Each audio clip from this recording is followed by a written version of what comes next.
Степан Максимович Аржаков, родом с города Вилюйска, учился в городе Якутске в учительской семинарии, ходил в тайный кружок «Юный социал-демократ».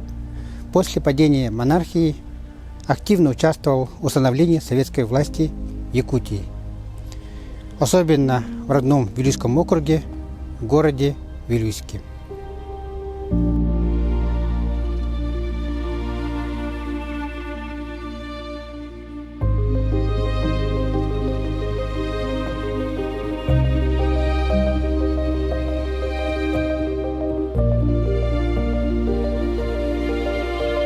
Особыми заслугами становления советского строя в Якутии Степану Максимовичу можно считать в организации автономной республики и модернизации сельского хозяйства.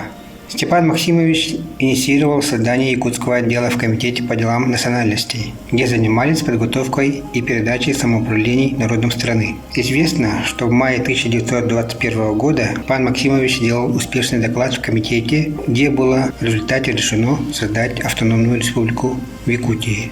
После этого Степан Максимович совместно с Платоном Аюнским составил один из основных документов самоуправления – Декларацию прав и обязанностей трудящихся Якутской АССР.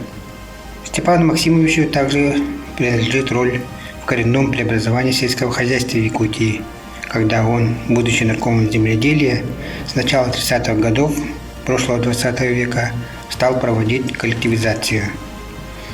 Коллективизация – это создание подчиненных государству организаций, коллективных хозяйств, занимающихся сельским хозяйством.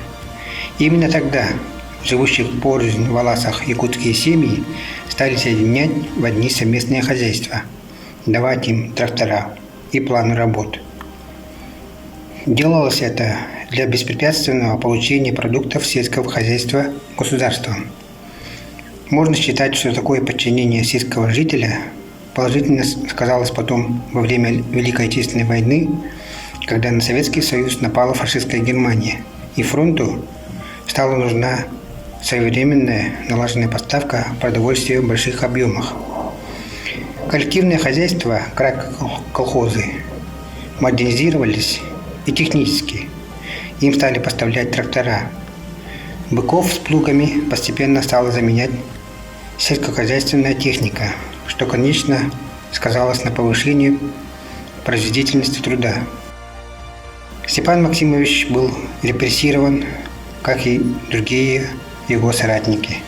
Он был арестован 5 февраля 1939 года.